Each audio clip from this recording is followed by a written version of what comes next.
Welcome to Criminal Intention. This episode explores the unnerving disappearance of Sophie Le Tan in Strasbourg, the capital city of the Grand Est region in northeastern France. We unearth the mysterious evidences that sends shivers down to people's spine. This case shook the nation due to delayed law enforcement response, causing widespread frustration and discomfort in the community. It was later found that the suspect had a history of multiple criminal convictions or offences. The police became highly anxious upon hearing this person's name. The victim, Sophie Le Tan, hailed from a humble Vietnamese family. The Le Tan family moved to France just a few years before Sophie was born. Sophie was known for her dedication and intelligence, an aspiring and promising student from University of Strasbourg. She was doing a master's degree in economics and management, and like most students, she worked part-time to cover living expenses as well as tuition fee. As a night receptionist at a hotel in Strasbourg, Sophie found herself struggling, commuting between work and studies from her hometown, Célestat. It is about 100 kilometers apart. With the term already started, she's searching for a closer apartment in Strasbourg. Sophie couldn't believe her luck when she saw the rental ad on Le Bon Coin, a well-known marketplace in France. A fully furnished apartment for €350 per month. That would be about $380 or £300. The place comes with a separate bedroom, bathroom, kitchen and balcony. The landlord specifically mentioned in the ad that it's suitable for single student.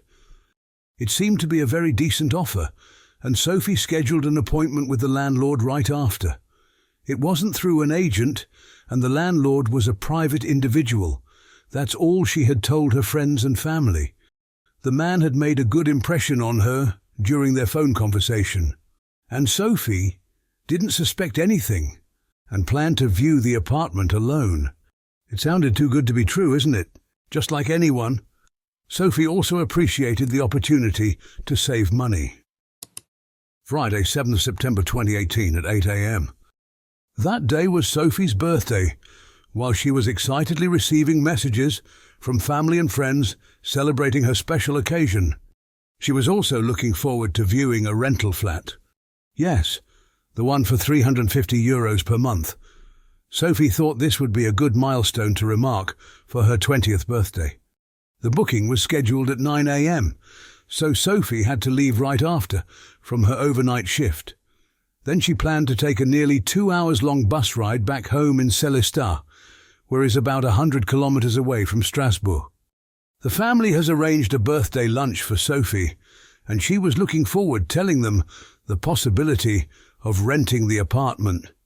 The morning felt particularly great, and while on her way for the booking, she sent a photo of the location to her boyfriend Valentin, with a calm greenery scene at 8:02. This was the day she disappeared, mysteriously, when she had gone to view an apartment alone. Later that day, Sophie's family, her parents, older brother and younger sister, prepared a lavish feast ready at midday, eagerly anticipating her arrival. Disappointingly, Sophie was never there and didn't call. They all tried to reach out to her, but all calls and messages were all unanswered. The family was shocked that Sophie didn't turn up for her own party. They just thought that maybe something unexpected came up, or her classmates or friends surprised her with a sudden celebration. But it was very unlikely that Sophie would be unreachable, especially on such an important day. The disappearance. Behind the windows of the small house where the Le Tan family lived, time stood still. The family waited anxiously through the night and hoped Sophie would call or text, but there was nothing. It was around 8:45 p.m. that evening. Sophie's sister and friends decided to go to the Strasbourg police station to report her missing. As they drove, they all had a glimmer of hope that Sophie would show up for work. Her shift should start at 10 p.m. They waited to call the hotel, but unfortunately, the hotel manager confirmed that Sophie didn't turn up for work. The chilling question loomed. What happened to Sophie? Where could she be? After reporting the incident to the authority, the police didn't react seriously. They thought it was too early to do anything, as Sophie maybe just got drunk with friends yesterday, and now she's still hung over somewhere, sleeping it off. Sophie's younger sister, Sylvie, tried to convey the urgency of the situation to the police officers, but their efforts were in vain. They were turned away from the police, who believed it wasn't an urgent situation. Hopelessly, Sophie's friends and sister couldn't just wait passively and decided to take the search into their own hands. The biggest problem they faced was the lack of information. Sylvie only knew her sister was going to view a rental flat after her shift, but they had no information about the landlord or the exact location of the house. So the group shared her disappearance on social media platforms, formed groups, and issued appeals for witnesses, hoping to uncover any leads that could help find Sophie. As time passed, a sense of unease engulfed everyone. The only trace they have, perhaps, was a photo Sophie had sent to her boyfriend while on her way to view the flat. It was a snapshot of a street scene with a church standing at a traffic intersection. The last photo was sent at 8:02 in the morning. Sylvie also started browsing at her sister's computer history. While thinking where to start, Sylvie suddenly remembered that her sister was a user of the social media app Snapchat.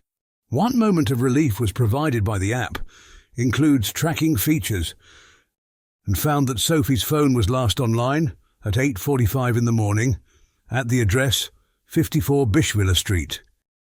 Could this be the address where Sophie had scheduled the viewing and then went missing? The group also posted this address online to see if anyone may know the landlord or just anything that can find Sophie. Fortunately, 2 students had responded to the appeals on social media. They both mentioned the encounters with a particularly strange individual in the same area. Here's what the first student shared on Facebook with Sophie's friends. I had a 9:30 a.m. appointment, and I came with my boyfriend. We waited for about an hour, but the person never responded to our messages or calls. That's all I know. I can try to find their number and provide more details once the investigation is open. The testimony of the second student is much more concerning. After being stood up twice from 2 different listings in the same area, she then realized and was quite certain that the landlord was the same person, as he gave similar responses.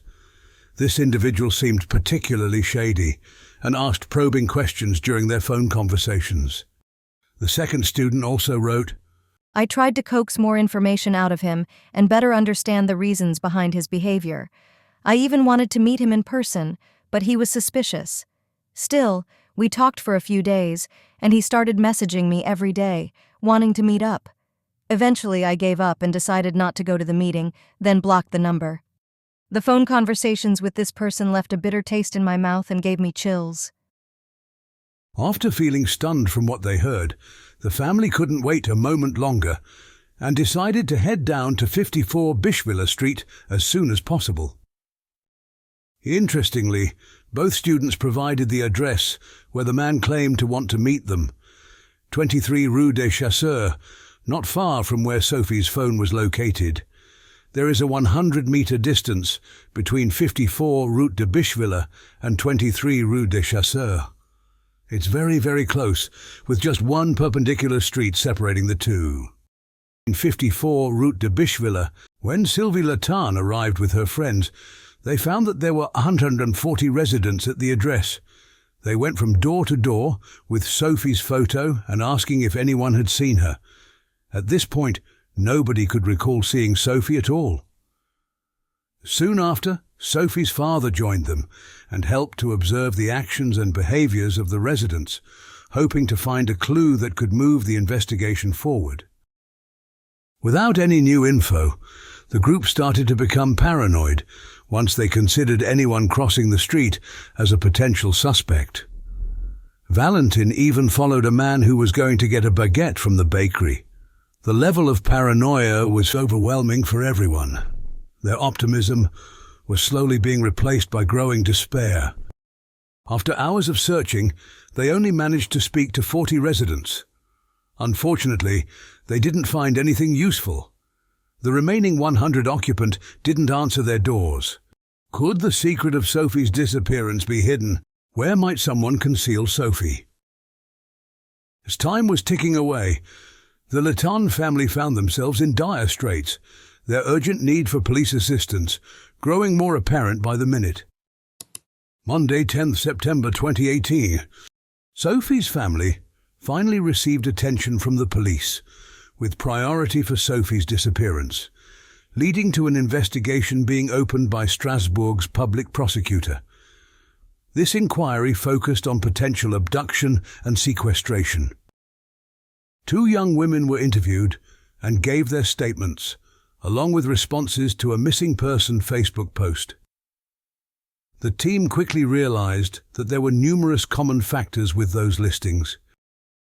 These are indications of rental listing scams, fabricated listings for properties that are either non-existent or not available for rent.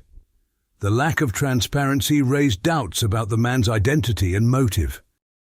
First, the suspicious listings had similar description, with the rent around 350 to 360 euros. A man, refer himself as an independent landlord, didn't disclose his name at all. Each ad used a different, untraceable prepaid mobile number. Another alarming sign was that both girls were stood up by the landlord. Could this be because they both brought their friend along? Was Sophie the only tenant who viewed the apartment alone? No matter how elusive, cunning this person was, the police always has methods, especially with the help of the latest technology. The suspect. There must be a way to track this person down, especially with the help of the latest technology. The procedure involves cross-referencing with a computer software, examining the 3 phone numbers from the listings and searching for a link with a 4th phone. The police were searching for a number starting with 06, and they found one that was consistently connected to the 307 number, which was registered with the same ID. This is how the investigators discovered the true identity of the author of these ads. His name is Jean-Marc Reiser, and he was 58 at that moment. There was a moment of silence and shock among the police. They acknowledged that it wasn't a good sign because they knew the suspect very well, who had a criminal record spanning over 30 years, including serving 10 years in prison for rape. Reiser was a sexual predator and a dangerous individual. From 1987 to 2001, he was linked to several cases of women disappearing, sexual harassment. What if Sophie had arranged to meet him for the viewing and then disappeared? It's possible that she came across an unfortunate event. Reiser had been sentenced to 15 years in prison for rape and was released 5 years early in 2010. Beyond this highly concerning profile, another piece of information chilled the investigators to the bone. Jean-Marc Reiser lived at number 1 Rue Perle, in the building located just in front of where Sophie Le Tan was last located, at 54 Route de Bischwiller. On Saturday, September 15, 2018, around 10 p.m. It was 8 days after the disappearance of Sophie Le Tan. Police car spotted Jean-Marc Reiser's vehicle when officers find his trail. Reiser was driving slowly along the canal's edge. The police car makes a U-turn and found him in a small street. The order was to apprehend him. They intercepted his car on the road and conducted a search, hoping to find Sophie. To their disappointment, there was nothing. The first glimmer of hope for finding Sophie alive was shattered. However, they did find suspicious items such as nylon waterproof cloth, ropes, knives and blades. When questioned about these items, Reiser claimed that he uses the tarps for vehicle repairs and hiking. These items all appeared to be tools used for committing crimes. But the police didn't find any direct evidence or traces directly linked to Sophie. They did gather everything they found and sent them to the laboratory for analysis and testing. On Jean-Marc's side, the first interrogation of the main suspect, he firmly denied any involvement in Sophie's disappearance and claimed not to understand why he has been arrested, insisting that he has never seen Sophie's photo and her face means nothing to him. The police were well aware of Jean-Marc's cunning nature and didn't expect him to confess voluntarily. When he was questioned about his activities on the day of Sophie's disappearance on September 7th, he was very vague and insisted not to remember much about what he was doing. He mentioned usual things like shopping, taking a walk and browsing the internet. When asked specific questions about what he did during a particular time frame or about his whereabouts, he was unable to provide clear answers. Throughout his custody, he maintained his stance of not understanding why he was being questioned and asserts that he had nothing to hide. 17 September. On the 10th day after Sophie's disappearance, the search warrant was issued and finally the police gained access to Jean-Marc's residence. The police noticed a disturbing detail, a sense of immaculate cleanliness. The apartment was too spotless, without a speck of dust. Some investigators commented that it felt like an excessive of cleaning had been done, with the scent of bleach still remained in the air. It appeared that Reiser meticulously cleaned every corner of the apartment, especially the bathroom. Even all the drains were thoroughly clean. He even scraped the floor with a knife. When he was questioned the reason why, Reiser admitted he does regular cleaning, but denied he did anything excessive recently. Regardless of how hard he kept his flat stainless, trace amounts of blood were found on the cuffs of his clothes, shoes, and a saw in the cellar. Later, these samples were proven to match Sophie's blood type. The prosecutor used this evidence to arrest and charge Jean-Marc with murder, kidnapping, and unlawful detention. Apart from the excessive cleaning, there is another aspect that catches the investigators' attention. Jean-Marc's balcony had a clear view of the street below, including 54 Bischwiller Street. It is highly probable that he saw Sophie arrive alone, which may explain why the first two students who came to the rendezvous with their friends received no contact or follow-up from Reiser. Perhaps, from his balcony, Reiser observed Sophie arrival accompanied and then invited Sophie into his apartment. As the police fear, and what happened behind that door? The terrifying beginning of an answer to these questions will be provided by the forensic police. The investigators use a method called luminol enhancement, which allows them to detect invisible bloodstains in the darkness by spraying the area with a special chemical. Despite the cleaning efforts, bloodstains start to appear throughout the apartment. Large quantities of blood are discovered in the bathtub, sink, and various areas of Reiser's apartment. The results of the samples collected from Reiser's apartment leave no room for doubt that the blood found was confirmed to belong to Sophie Le Tan. Was it possible for the police to accuse Jean-Marc Reiser of murder and confirm Sophie's death simply because her blood was found? Unfortunately, it's not possible yet, not without a body. Still, Jean-Marc completely denied killing Sophie. He explained the presence of blood by claiming that he encountered Sophie on the street, saw that her hand was injured, and invited her to his home to tend to the wound. This explanation was obviously a lie, especially he mentioned that he hadn't seen Sophie before. However, the police couldn't do much without further evidence. 2 police officers went to Sophie's house, and it was reported to the family that a large amount of blood was found. From that moment on, there was a solemn atmosphere, and it was clear that it was not a good sign. It hinted that something horrible did happen. Hope for Sophie's survival was dwindling. Sophie's mother was devastated, and her father and close relatives had no hope left to hold on to. 29th of September 2018. To the immense disappointment, there was anger towards the police for their lack of responsiveness. People gather for a white march in support of Sophie Le Tan's family in Schiltigheim, a suburb of Strasbourg, earnestly hoping that the devastated family will soon find justice for their beloved Sophie. Calling for the French judicial system to severely punish this demon. 2 future letdowns. The police announced that they will need to stop the In Search of Sophie on 16th of May 2019. Nonetheless, her family persisted in their efforts and continue with the search.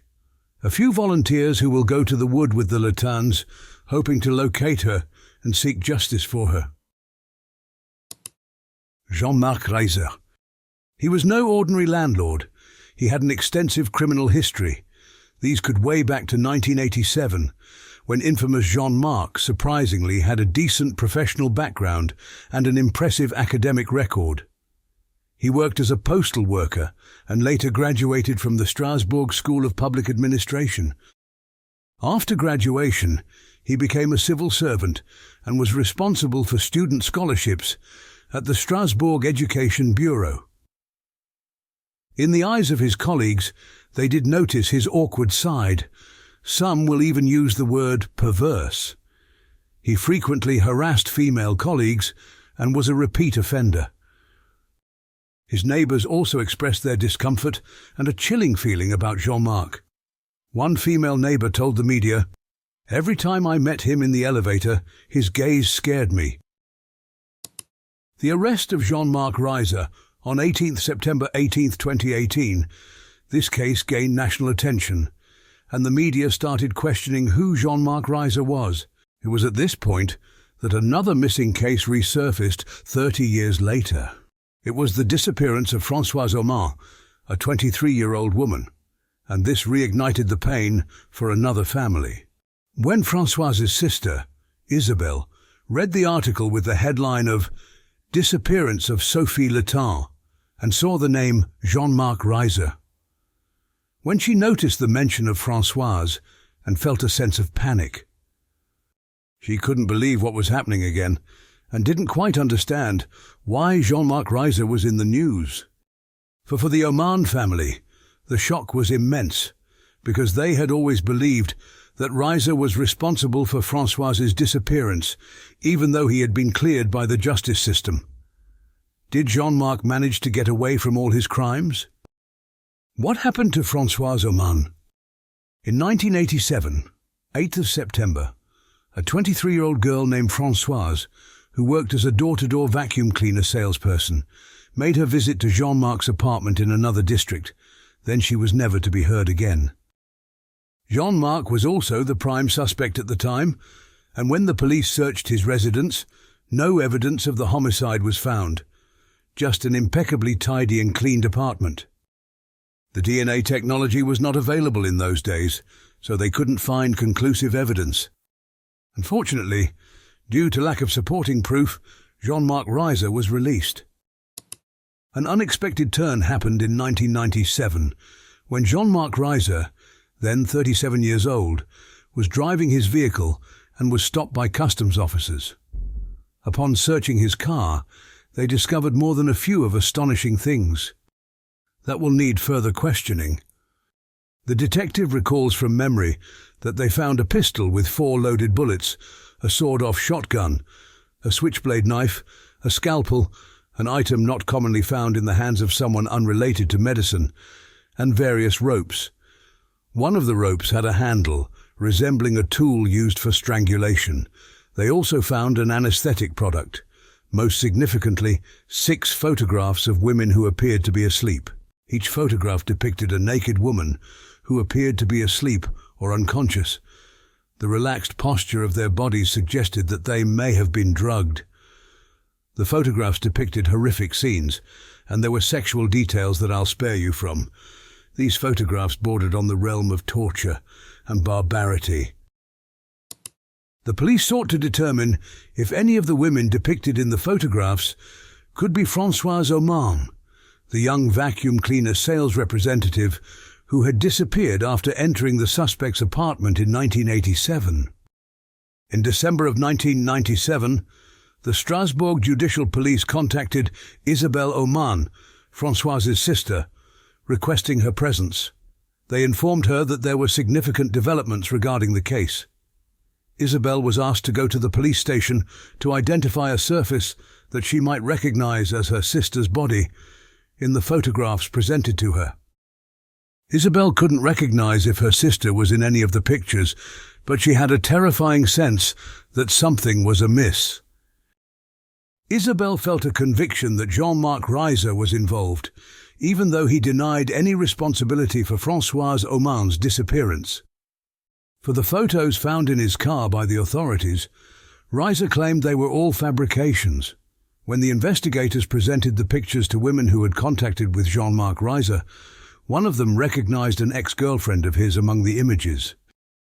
This person was Caroline, who didn't remember the sexual assault, had a short relationship with Jean-Marc in the 90s. When she ended things with him, he reacted with extreme violence. He pushed her out of the car, kicked her in the stomach, and in an act of revenge, removed the wheels from her car. This routine traffic check revealed a dark aspect of Jean-Marc Reiser's personality that authorities had not suspected until then. The photographs gave evidence of a sexual predator who anesthetized his 6 victims and, once they are unconscious, exerts complete control over them. This customs control brought forth disturbing revelations about Jean-Marc Reiser's true nature. He was taken into custody at the Pontarlier Gendarmerie. There, the authorities discovered an extensive and heavy dossier dating back 10 years to 1987. Particularly, the Françoise Aumann case, considering the alarming discoveries made during the search. Back in August 1995, another misconduct happened. A German female tourist who was hitchhiking on the road had the misfortune of encountering Jean-Marc. He held a weapon and sexually assaulted her.